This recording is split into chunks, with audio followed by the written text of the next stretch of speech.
নমস্কার বন্ধুরা, আশা করি সবাই ভালো আছেন।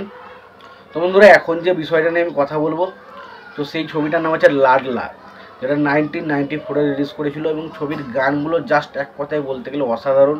স্পেশালি যে গানটা রয়েছে তেরি উংলি পাকড়কে চালা, ওই যে গানটা অসাধারণ লাগে। এবং সেখানে অনিল কাপুর এবং গায়ত্রী ভার্মার মধ্যে যে কেমিস্ট্রিটা আমরা দেখতে পাই, সেটা ব্যাপক ছিল, খুব ভালো।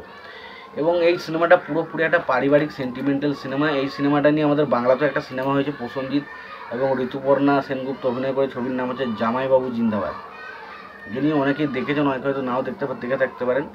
এবং এটা বলে রাখি, এটা কিন্তু পুরোপুরি অরিজিনাল সিনেমা নয়, এটা একটা তামিল সিনেমার রিমেক। এই মুহূর্তে নামটা আমার মনে পড়ছে না, বাট তামিল সিনেমার রিমেক কিন্তু এই সিনেমাটা। এবং এই সিনেমাটা কিন্তু বেশ ভালো। সিনেমার স্পেশালি এই সিনেমার ভালো আরও লাগে সিনেমার গানগুলোর কারণে। সিনেমার গানগুলো বেশিরভাগ গানই গেয়েছেন উদিত নারায়ণ, বিনোদ রাঠোর, এরা কিন্তু গানগুলো গেয়েছেন এবং প্রত্যেকটা গানই কিন্তু বেশ জনপ্রিয়তা পেয়েছে।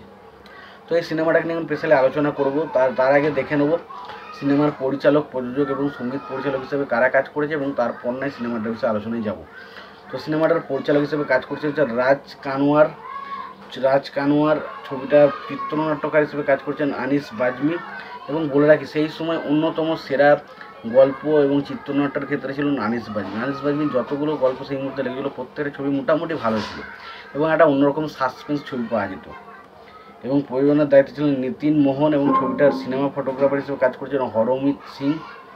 ছবিটার বাজেট ছিল 2 কোটি টাকা। ছবিটা বক্স অফিস থেকে 17,43,00,000 টাকা কালেকশন করে ব্লকবাস্টার হিট হয়েছিল। এবং বলে রাখি, এই ছবিতে অভিনয় করেছিলেন শ্রীদেবী। প্রথমত শ্রীদেবী ছবিতে ছিল না, ছবিতে অভিনয় করার কথা ছিল দিব্যা ভারতী, বাট দিব্যা ভারতী বিভিন্ন রকম ছবির সাথে যুক্ত ছিল এবং তার পরবর্তীতে দিব্যা ভারতী মারাও যায়।